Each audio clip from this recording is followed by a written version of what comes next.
भगवत भक्त संत सम्राट विश्ववंदनीय विश्वसंत जगद्गुरु श्रीमंत श्री जगद्गुरु तुकाराम महाराज यांचा असून या भंगातून जगद्गुरु तुकोबराय पंढरीचं वर्णन करतायत. पंढरीचा महिमा तुम्हा आम्हाला सांगताय. विठ्ठल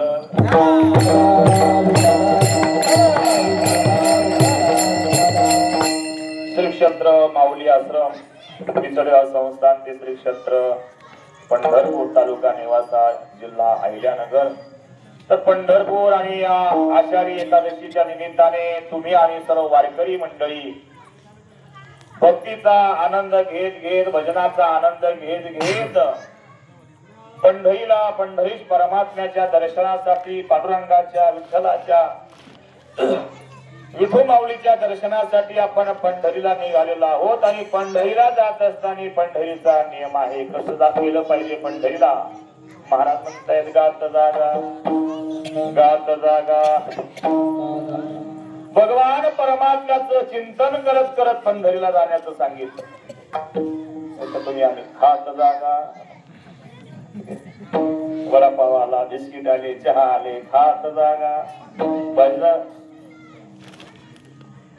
संत महात्मे सांगताय भगवान परमात्म्याचं चिंतन कर. याचा अर्थ आपण करत नाही असं. सर्व मंडळी घरादाराचा त्याग करून आपण सर्व या पंढरीच्या दिशेने चाललेलो आहोत.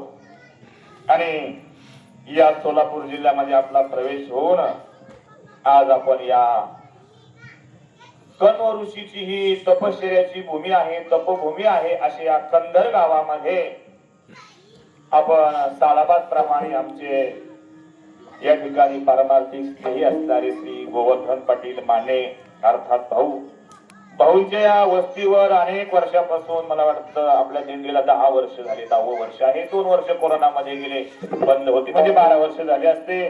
ते 12 वर्षापासून आपला भाऊंचा हा प्रेमाचा संबंध आणि त्या निमित्ताने सर्व वारकऱ्यांची अतिशय यथायोग्य सेवा आमचे माने परिवार करतायत. आपण पहिल्यांदा इकडे जुनं घर होतं. या जुन्या घरी आपली दिंडी येत होती.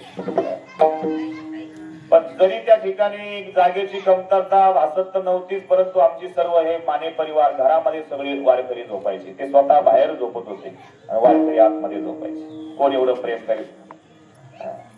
आणि त्याच्यानंतर मग काही दिवसांनी हा भव्य दिव्य बंगला झाला. त्यांचं स्वप्न होतं.